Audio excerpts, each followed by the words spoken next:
Okay, well, let's get started. Well, first, both thank you for joining me today. I want to introduce you both and let everyone know exactly what we're here to talk about. We've got Steve Tucker, VP of Managed IT Services for Automated Business Technologies, and Michelle Drolet. Am I saying that correctly? Drolet? Okay, very good. Excellent. CEO of Towerwall Security. We wanted to come together and really let businesses know, business owners and CIOs, really what Towerwall is all about. So, what I was hoping we could start with is if you could provide just a general overview of Towerwall's journey and the evolution in your cybersecurity landscape. Sure, absolutely. So, number one, thank you for inviting me because this is awesome. And the more we can talk about cybersecurity and help organizations keep those bad guys out, the better off we all are. So, thank you for that. From a journey perspective, wow. I actually interviewed a young gentleman who just graduated from college. And for one of our business development. And he asked me, he said, "You've been in this cyberspace for a really long time." He said, "What's different today? And is there anything that's the same?" And I was like, wow, that's a pretty deep question. And so I thought about it for a second. And the original organization started in 92, and we started selling firewalls in 1993, 94, and then email security and URL filtering and all that type of stuff. And we created something Wendy called the 4 E's. It's evaluate, establish, educate, and enforce. And those have been with us from way back when up until now. And so that evaluation piece is figuring out where the holes are from pen testing, and we do that. You know, Developing programs, information security programs, talking about regulatory compliance, all of those different things. But then that established piece is actually putting in um, the programs, right? Because we don't want to firefight. If we firefight, we're not going to succeed. And so programmatic, like with ABT, working with your clients, with the firewalls, with the user awareness, all of that type of stuff. And that goes into our third E, which is educate, right? Users, I always want to say, are our greatest asset, but sometimes clicking on a free pizza is just what they want to do. So how do we train them, and how does ABT help, with the training on that? And then Mhm. force is just kind of, again, that programmatic perspective. So that's where we are. Towerwall is a pure play cybersecurity consulting company, and we've been doing this since 1999. Nice, nice. And just so our especially ABT customers kind of have a sense of it. So I'm very curious too, Steve, about how, as you search out for different companies, how you found Tower Wallet to even begin this conversation. Well, yes, I heard of Towerwall when I was at cybersecurity conference. One of the attendees actually mentioned that they used Towerwall to do a pen testing of their environment, and what really impressed them was that they thought they were actually going to provide something that where Towerwall was really going to have to dig deep to find any kind of issues, where Towerwall was able to find issues immediately and really uncover some things that surprised them. But and educate them in terms of what they should be looking for. So yeah, their name came up and actually more than once.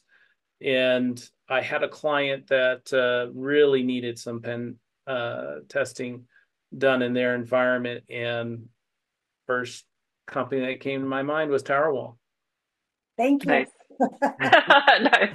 Michelle, I'm kind of curious because there are so many cybersecurity companies out there. What would you say Towerwall kind of is best about? What sets you apart from the other cybersecurity companies? We only have senior level engineers. We only have senior level consultants. Our consultants, some of them have been the CIO for Blue Cross Blue Shield or Fortune 500 companies, CISO for large biotech companies, privacy officers. So when we come in, everything we do is custom and we listen, or we try to listen. Sometimes we don't listen, right? But Mhm. we try to listen to actually meet people where they are in their cybersecurity journey. And then that consultant gets assigned and they walk in that journey with them. So there's a lot of relationships on the engineering side. And Steve, I really appreciate the kind words. All our engineers have a minimum of 12 plus years of experience. I mean, we're Google Hall of Fame. We have 0 day for on Oracle with Towerwall's name on it, 0 day in Microsoft. So if somebody wants something just as a checkoff box, that's not who we are. If somebody cares, and I say that cautiously about cybersecurity because that kind of sounds kind of full of myself, and I'm not. Um, but we care, and that comes across to our clients. Do you think it's a matter of, I don't, to your point, caring is a tricky word, but understanding, I think, is what it comes down to. Understanding where a client is. And, a lot of clients, a lot of people that even I've talked to don't necessarily believe that they're a target. They don't necessarily believe that their company is going to be the next one that gets hit. Um, I've seen a lot of things, but I'm sure you've seen a lot of things. How would you explain to that customer or any customer? I mean, I believe it's everyone, but how would you answer to that? So it hurts my heart when somebody says, I don't have anything anybody wants, right? Yeah. Because everybody has something, right? And Hmm. it could be just their bandwidth. It could be just their computing power, right? But but 60% of small businesses that get hit by ransom will be out of business within 6 to 9 months. That's scary. And the ransoms are not $500 anymore. They're $300,000 to $400,000. And so, Hmm. you're a 50-person company, $300,000 or $400,000 could put you out of business, right? Hmm. So what we try to do is help people lock their doors and shut their windows and lock them so that when bad guy, if they're not really targeting them, they're going to knock on, they're going to poke, they're going to do different things. And they're going to say, you know what, they're too hard. I'm going to go on to the next one. It's easy that the window is open. So that's what we do is try to really kind of um, provide information that organizations can make informed decisions because everybody has a different risk tolerance. So building repeatable processes according to that risk tolerance is really the success that we have. That makes sense. That makes sense. Steve, you look like you had something to add there. Did you want to share with that? Yeah, actually. So a lot of our clients, when we do assessments and security assessments, we do come up with a lot of issues, mostly within the internal environment. I know Towerwall really focuses not just internal, but also from the external um, attack angle. And and what I what I really notice is a lot of our clients when they do come up and they say, "Oh, well, we're a small business, we're really not getting targeted," and I tell them, "Yes, you are. Not maybe not intentionally, but you're part of the broad set of customers out there under that net, that they're throwing because it's a very wide net." Um, what I do also find though is that in order for them to really understand how this really affects them, they got to know bottom line. They got to know where it's going to affect them in a bottom line sense, and one of them being like the cyber insurance. Oh yeah, we have a company that they decide to do cyber insurance, so here we are, um, and utilizing the partnership with Towerwall, being able to identify certain gaps within their environment, we're able to provide those solutions and fill in those gaps that their cyber insurance company is going to require so that they can get those tick marks on their cyber insurance forms. Uh, Nice, nice. Now, go ahead. Go ahead. And I was going to just say, we actually just did a podcast for with a cyber carrier, and the more you can have those checkoff boxes, like MFA is just a must have, but if you do tabletop exercises or if you train your C-suite, we do a lot of we're doing a lot of C-suite training or incident response tabletop exercises for the C-suite themselves so that they understand what some of the risks are and that they're real. And so the more that you can check off some of the boxes that the insurance carriers are looking for, the lower your premiums are going to be as well. And so that, doing regular pen tests, I mean, they look at that, having programs, documented incident response plans, that goes a long way, no matter how big or small you are. And I'm going to just add one other thing. When I started in the cyberspace, almost 30 years ago, it was like pushing a rock or a boulder up the hill. And now, because of cyber insurance and because of customers and vendor questionnaires, people are understanding that to get a customer, they have to have certain things in place. And so I think that that's gone a long way. We still talk about some of the same stuff, but I think that that's helped from a cybersecurity standpoint for people understanding that they need to do the right things. Yeah, I think another point to drive home is that a lot of people when they hear pen testing, they think, oh, okay, I just need it one time. Let's do, and granted, the one time is beneficial, but it's just a snapshot, right? And Towerwall does provide that kind of solution that's actually more three-dimensional and actually expands farther out than just the one time, which really gives you an overall cybersecurity solution. I was going to say, we just had a client, and Steve, thank you for bringing that up because we do a lot of 3-year agreements. And we had a client, it's brand new, it's higher ed. And he said, I think you're going to do a really good job, but I don't know. So I don't want to sign a 3-year contract. But once it's all done, and I like what you did, I will sign either a 3 or 5-year contract. And I was like, that's fine. But then it's that commitment and they don't have to think about it. And there's no money up front or anything like that. So it just makes sense. Having that continual review of the environment is really in line with how bad actors progress. They're always going to have something new, and it's always a good idea to have that continual look.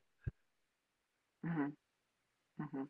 So that brings me to my next question, which is a lot of businesses, compliance is changing so rapidly as legislators start to learn and understand what really the risks are and understand the lingo and the phrasing to keep up with the hackers and those bad actors. How would you say you coach to that as far as with each individual business and their compliance per sector, but how would you say you tailor your services to each specific sector in an effort to really make sure that you're managing all the diversity that may come with it? That's a great question because you look at regulatory and compliance, and there's a lot of moving pieces and parts right now. In privacy, so regulatory compliance and privacy. So there's a lot of privacy now and security regulations in the United States, right? California, Colorado, Virginia, Massachusetts is going to have one soon, GDPR if you're international, and then you have the Singapore and South America. I mean, it's just everywhere, right? So what do we have to pay attention to? And then you have GLBA, you have PCI, you have New York DFS, you have, name it. You have the feds coming in. And so it's pick your poison, right? And I say that kind of tongue in cheek because it's, what is the greatest common denominator? What's the highest bar that we need to hit? Because then everything else is probably going to fall into play. And so what we try to do with our clients is actually help them select a cyber control framework like NIST, the National Institute of Standards and Technology, CSF, which is the cybersecurity framework, or 800-53. Now NIST actually has an AI framework that falls under NIST 800-53. You have the HIPAA components. And so, when we're building out those information security program plans, we're going to utilize the different regulatory requirements as well as whatever control framework that they want to use. And sometimes we can pick and choose, but it really needs to be programmatic. I made a word up a long time ago called progmatize. It's not real. But when organizations try to shoot from the hip, you're firefighting all the time, and the bad guys are going to get you. And so if we can build a program based on solid rock, not on sand, then we're going to have success.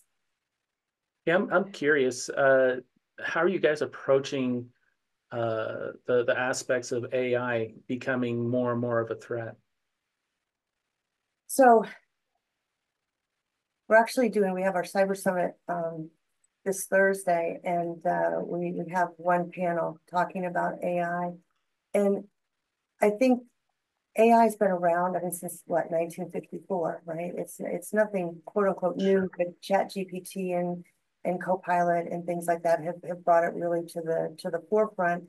What we tell our clients is you really, really, really, really, really, really need to think about how you're going to utilize AI because it's here. And saying you can't use it isn't going to work. But then put the parameters in play. What kind of information can go in to ChatGPT? Because we know that once it's in ChatGPT, it's out there. And AI is very, very, very hungry for data. Mm-hmm. And so, again, we need to build that policy of what's acceptable use. And we've been doing a lot of that. One of our clients said, well, I'll use AI to build the policy. And I was like, well, that's okay, but you need to follow it. So just be careful with what you write. Are there any other threats that are coming? Like, how does Towerwall stay ahead of emerging issues and emerging tactics to help defend? So we say that we are the fifth wall of cybersecurity because our clients are in those four walls, and that's what they see. And because we have so many clients and so many diverse clients, I mean, we're in healthcare sector, we're in banking and financial service sector, we're in life science sectors, we do a lot in higher education. So in retail, I don't know why retail, but we do a lot in retail. It's crowdsourcing. So our sales consultants are always talking to people. Our consultants are always, in the midst of different things. We do a lot of seminars. We do a lot of training for our clients as well, just to keep up. I write a lot of articles. So I do a lot of research on different threats that are happening, but I've been doing this for almost 30 years, like I said, and I still learn something almost new every day. It's crazy. Makes it near impossible for the average Joe to keep up, That's why they have you and I. Right. Right. How would someone, we mentioned, everyone's a target, but how do you know when you're really at that point where you really need to bring in a third party to really manage and really help protect your company? And how important is it that you back that up with, I guess, a third party company who's going to help you manage it and help you understand, the different penetrations that can happen. How much penetration testing do you do? I think there's a lot of questions wrapped in that, but a lot of companies I think just still aren't sure where they belong in that. So when we start, we say everybody's a target, right? So you start there, but then you want to build everything based on risk, right? And risk tolerance. What is an organization's risk tolerance? What kind of data do they have? Do they have PII? Do they have HIPAA information?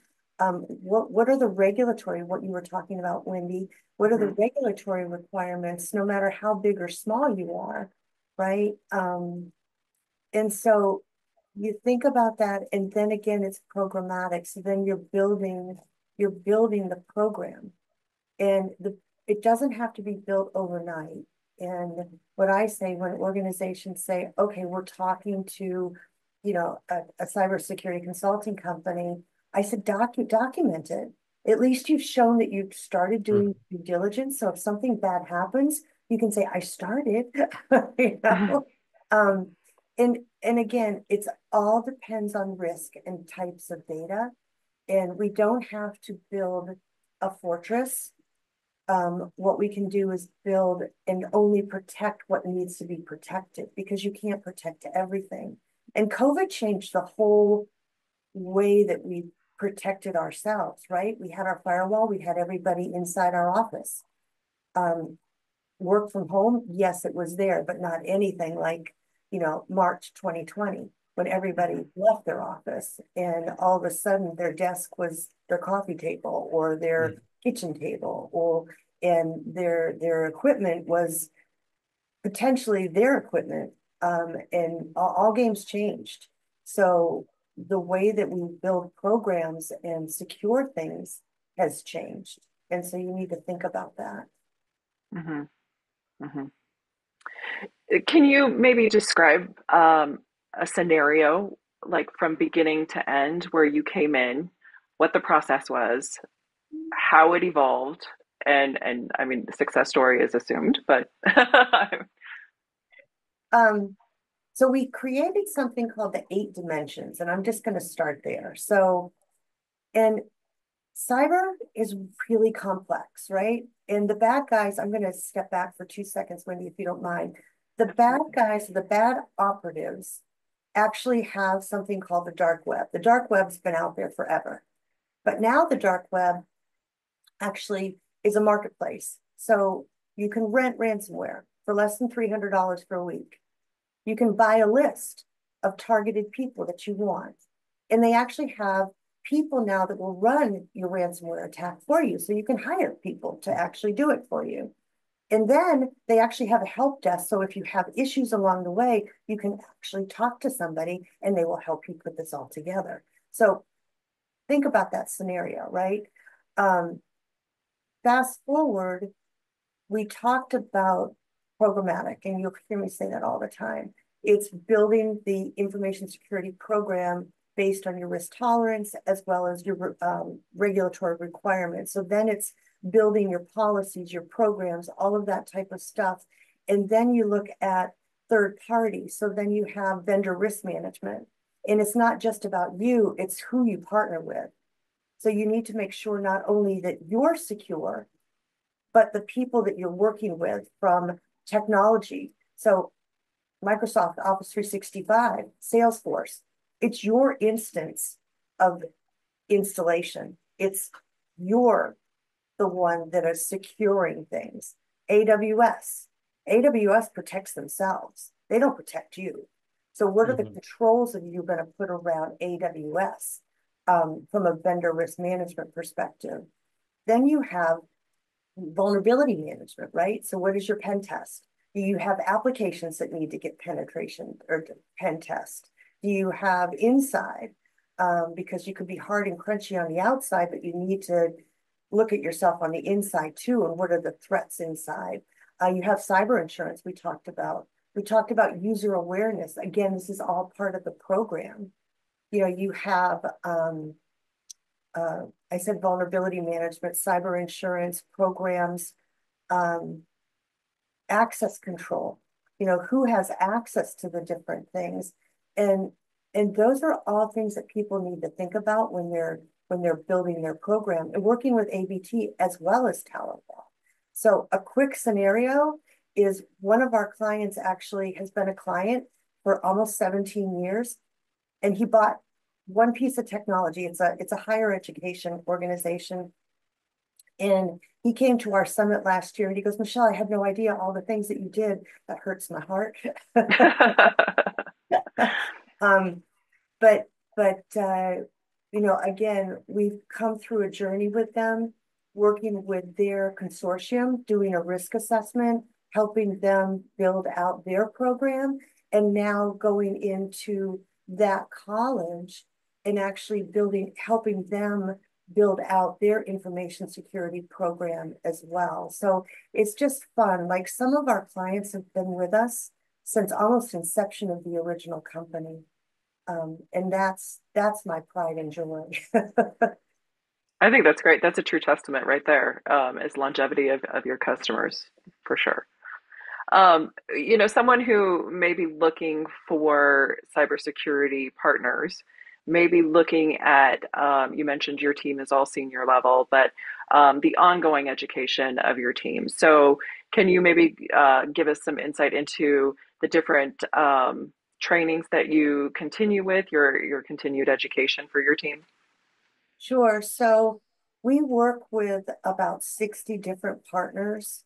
And so we're constantly being brought in, or we have them being brought in to, to keep us up to date on the latest threats from their perspective. And then we also do a lot of executive training. We've just been going through executive sessions with AI training recently for the whole entire team to make sure that people understand kind of what the strengths and weaknesses of our AI and how we can utilize it and how we can walk alongside our clients as well. It and it's honest and truly, there's a lot of on-the-job training because there's different threats that are happening and 0 days attacks and just walking alongside our clients in their journey and bringing that forward. I don't know if that answered your question. Well, I mean, it does, but I'm kind of curious as to what kind of certifications they should look for. As far as, whether it's Towerwall or anyone, you want to make sure that you're enabling them to find the best provider. Obviously, we want them to join you, but in that research, and due diligence, what should they be looking for? Sure. So I think longevity, I think references, just Steve gave me the best compliment in the world that somebody told him about us, right? So, Yeah, Uh-huh. referrals are awesome. you They're know, really that that to me is really important. I I mean, we have a lot of certifications, my consultants as well as engineers, the CISSPs and all of that stuff. But I was actually speaking to one of our clients down in Nassau, Bahamas, because somebody has to sell in the Caribbean. So why not us? Um, sure. so, and I was talking to their CIO for their Social Security organization. We were talking about job descriptions and things like that. And she said, I interviewed somebody that had a CISSP certification, but had no practical experience. And I was like, there's a balance there. And so when you're going out and you're doing your due diligence, you know, talk to the consultants, see who's the right fit. And what I take pride in our organization is that we'll bring the consultant to the sales call so that they understand what they're signing up for and they help build the statements of work again that's customized for that organization, because a lot of times organizations will actually bring in a sales engineer or a sales consultant to walk alongside the salesperson to do the um I guess the scoping, and it Mhm. doesn't get scoped right. So when the consultant or the engineer goes in to do the project, it's like, whoa, what just happened? What did you just put me in? And that doesn't happen with us. So, do your due diligence and ask tough questions and ask to talk to clients. Mhm. Steve, did you want to add anything to that? Because I feel like, as a ABT is a vendor and a provider, we want to make sure that, I know we do offer that with you, but I wanted to give you a chance to say that specifically. Yeah, yeah. Well, we do provide a lot of experience, uh, cybersecurity, consultation. I would say that the level of of cybersecurity knowledge we do have in our security operating center, but when it comes to this particular forum where we're talking about penetration testing, there's like it's not so much as a higher level understanding. It's actually more of an understanding of a different attack, of a different way of getting in there. So ABT provides more like the endpoint solution, right? So we're going to provide the advanced threat protection.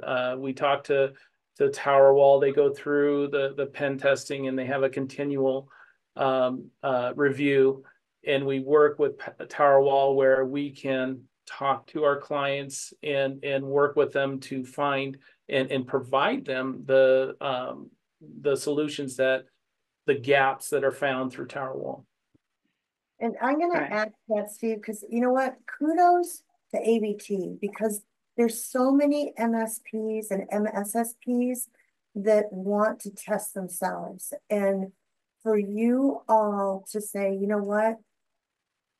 We're going to take care, we're going to honor our clients, and we're going to bring in a trusted third party to do the pen test to poke holes at what we or ABT potentially is doing to help strengthen the perimeter and the security of your customers is hats off. I appreciate that because there's a lot of organizations that say I can do that too.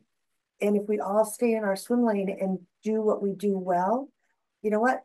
Then it's going to really take care of the clients in the best way forward. And so Towerwall does those penetration tests, and then we build the reporting, and it's like, here's the executive summary. You know, where are you? You know, what are the good things that we found? You know, here are the engagement details. And then at the end, we give a remediation roadmap and we risk rate, risk complexity and time frame. And then that document actually then goes over to ABT so that they can do the remediation and make sure things are locked down. If there's technology that's missing, you know, help implement it, you know, all of the different things. So it's a really good synergistic relationship. Yeah, and that's what I like about Towerwall's approach in doing this multiple times, because yeah, we would provide the solution, trying to fill those gaps, but that's not where we need to stop. We need to actually go and then test it again and make sure that what we provided gives that ultimate protection. So that said, which I think is very interesting, how many times would you test a client? You know, you've mentioned you go in, you know, over the course of the 4 years or the 3 year engagement and do it multiple times. What's a typical expectation on that? So a couple things. I mean, typically we'll do pen testing. It's a one time, like once a year. Hmm. Um, we have tools that we can do automated internal penetration testing. And those are done either monthly or quarterly so that people can, you know, understand kind of where their strengths and weaknesses are. And it's a continuum, right? There's always something happening. There's Patch Tuesday, right? It's not Patch Tuesday because there's nothing not to do. And so, you know, that ongoing, you know, vulnerability scanning is something that needs to get done. And that actually ABT potentially could do as well. And that we're coming over top on an annual basis from the outside, maybe the inside, depending on where the organization is from a maturity level, from a vulnerability perspective. It could be a red team or purple team exercise as well. But typically, an external penetration test is done once a year. And then the vulnerability scans with people actually looking at the data, not just, you know, and doing data analysis, because a lot of times, if you can do the data analysis, especially on the inside, we can actually draw some conclusions and say, if you can fix these 5 things, you fix these 10,000 vulnerabilities, right? Because there's a root cause. So what about threats that become apparent? You know, significant threats that become apparent. Do you find yourself actually consulting and advising your clients to generate another pen test just because of that? Um, so if it's a parent, let's say, I'll use application penetration test, Steve, as an example. If there's a major release of an application, yes, we want to absolutely do an authenticated application penetration test against that. And if it's every 6 months that they're doing a major release, then yes, you need to do that every 6 months. If there's new vulnerabilities that are out, we actually have an alert that we send out that not necessarily have to do a pen test, but just look for that, like Log4j, right? For example, you could go out and look to see if you had that, and then patch for it. Okay. Nice, nice. So you mentioned also the collaborations that you do, and I know that Steve works on a lot of different partnerships, but curating solutions for a full, 360 management of cybersecurity issues, including the insurance company and other services. Who else would you help? I guess what I'm getting at is when a company comes to you and is looking for the full solution, what does the full solution curation look like? Is there ever a full solution? The perfect world. So I guess it's having an MSP. So having somebody walk alongside in managing the patching, the firewalls, the endpoint, the user awareness, just the day-to-day operations of the organization. Having that 24/7. If you had asked me 3 or 4 years ago if somebody a small organization needed 24/7 monitoring, I would have said, probably not. That's not the case today. So having some type of managed detection response or logging, all of those types of things I think are really important today. And then having a company like a Towerwall as that kind of overlay on helping the continuum, because cybersecurity is not a destination, it's a journey. And so it's never ending. And so you need to update your policies. You need to, on an annual basis at least, you need to do that awareness. You need to keep your executives up to date on what the latest threats are to your specific organization, because it's not as a whole, it's what matters to that organization, right? So we keep it within those confines. And then it's the technology stack as well. So what do you need to protect yourself, and what are your perimeters, right? So where are your employees, who's in the office, who's outside the office, and what are the rules of engagement for them? That's how I would kind of look at it. Mm-hmm. I'm also curious, we've talked about how to win, but I think it's sometimes, unfortunately, it's beneficial to hear about the situations where you've been asked to come in and it's after the fact. Can you give us some examples? And it's not to fearmonger because that's not really the goal, but I think there's a lot to be learned from the whoops, I should have done this last week. Yeah, so we had their client now, but Good. they had an issue, and we had given them a proposal a couple years ago, actually, to do some application penetration testing and some other stuff to help them get SOC 2 certified and whatever. But they called, because again, whether we win or lose, we still want to walk alongside people to help them. And so we walked alongside them for 2 years. And then they had something happen. And they actually had a man-in-the-middle attack. And their brand new interim CFO, excuse me, their interim CFO clicked on something, and they got into their QuickBooks, and they actually sent a note out to all their clients. Basically said, we changed banks, here's our new ACH information. And please forward all payments to this. And a couple clients called and they're like, oh no, that's not true.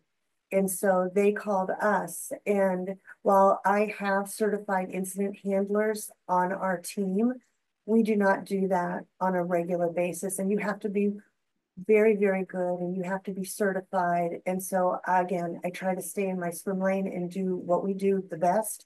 And so I called our partner, Chorus Consulting, and said, hey, listen, I think that they're having a serious issue. Can you guys come in? And so we had a call with them. They packaged up the chain of custody with the computers and all sorts of different things and shipped them down to Houston, and they did their thing, and they found that there was a man in the middle attack. They figured out exactly where it was, and we were able to exfiltrate that information, that bad actor, and lock them down. Hmm. And how long from start to finish was that attack? Um, don't know how long they were inside. Oof. Typical, and this is not for this specific instance, but typically the bad guys will stay inside an organization for about 280 to 285 days to see what's happening. We had Oh, another wow. client actually that had a managed detection response technology, but decided that they didn't want it on the inside anymore. They just wanted to monitor the cloud. And so somebody got in, sat, watched how the CEO communicated with the CFO, and the CFO communicated with accounting, and a chain of command went through, and it was a life science company that had a lot of money. And the bad actors exfiltrated $11 million in 30 days in 3 transactions before they understood what had happened, and it was gone. Mm. So that's It's always good. The day after is the worst time to start really getting everything organized. But wow, wow. And I imagine that's not an uncommon story. You know, to me, I don't have the bandwidth, the mental bandwidth to wait around for 200 days to see how everything's going. But most businesses, I imagine, you know, you're moving at the speed of business. So you're moving and really trying to keep pace with the market, thinking about your cybersecurity and what's happening on the day to day. It's so granular that I imagine it can be very overwhelming for a business. and that's why you need the companies like ABT and myself and the managed detection response technology Right. Right. walk alongside. I mean, we have an MSP. We have an MDR solution that monitors Towerwall. We're just actually implementing technology to monitor all of our Office 365 infrastructure for access control and stale data and all that kind of stuff, because it's just crazy what's happening. So I need to sleep. So we try to make ourselves a fortress, just like we try to make our Right. fortress. Yeah, security information event monitoring is really becoming more and more of a necessity. Used to be just something that you would add tag on saying, "Hey, you can have this," but now it's becoming more of you need this.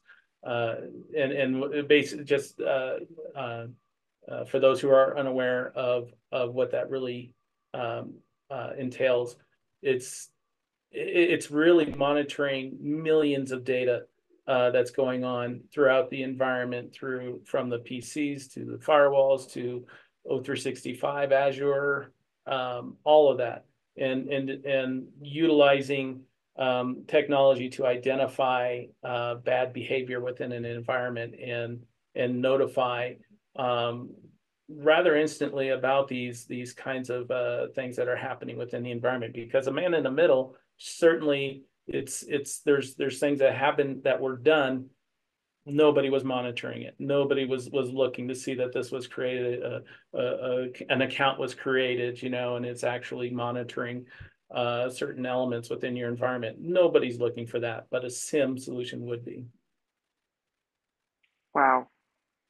It's such a overwhelming, I think for small businesses and mid-sized businesses alike. I know, the more IT teams you bring in, team members, the better you're getting better, but there's so much out there that you almost need such a much bigger net just to capture all of it.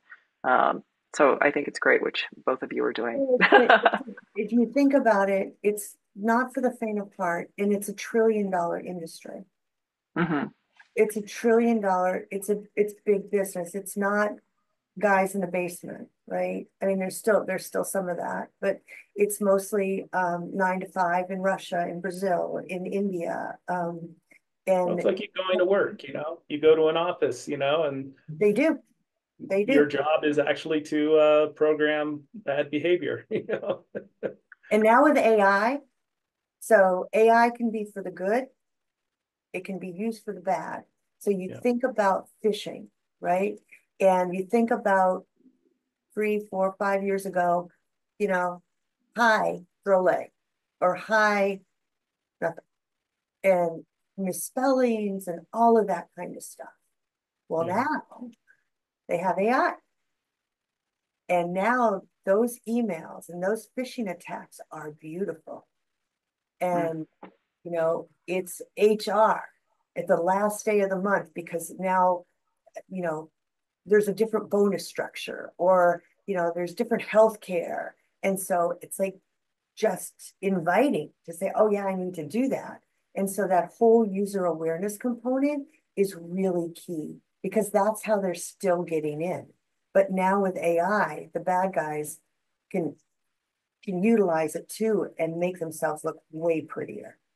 Hmm. It's interesting. AI has gotten to the point where on the bad actor side of things, where they actually can analyze voice and be able to provide a conversation through social engineering tactic to get information. So yeah, it sounded like your supervisor, and so yeah, you're going to go ahead and give them that information. And that's why That when is, when they ask, like the automated, when you pick up your phone, never say yes. Is this Michelle Drolet? Yes. Never say yes, because then They they just use recorded that. that Yeah. to say yes to a lot of other things for you that you don't want to say yes to. Mhm. oh, that's scary when you put it that way. What else? I just feel like there's so many things, like every day there's something new, and whether you're, a small business owner with 10 employees or you're a small business owner with 150, getting into that next level, there's so many things to keep out for. How much education, client education do you do in order to keep, your customers just up to date on what's happening and what to look out for? So we try to do a lot, like this podcast, right? And this is wonderful because the more we can share information, the better off everybody is. So we do monthly Bright Talks, we have cybersecurity summits, we do executive roundtables.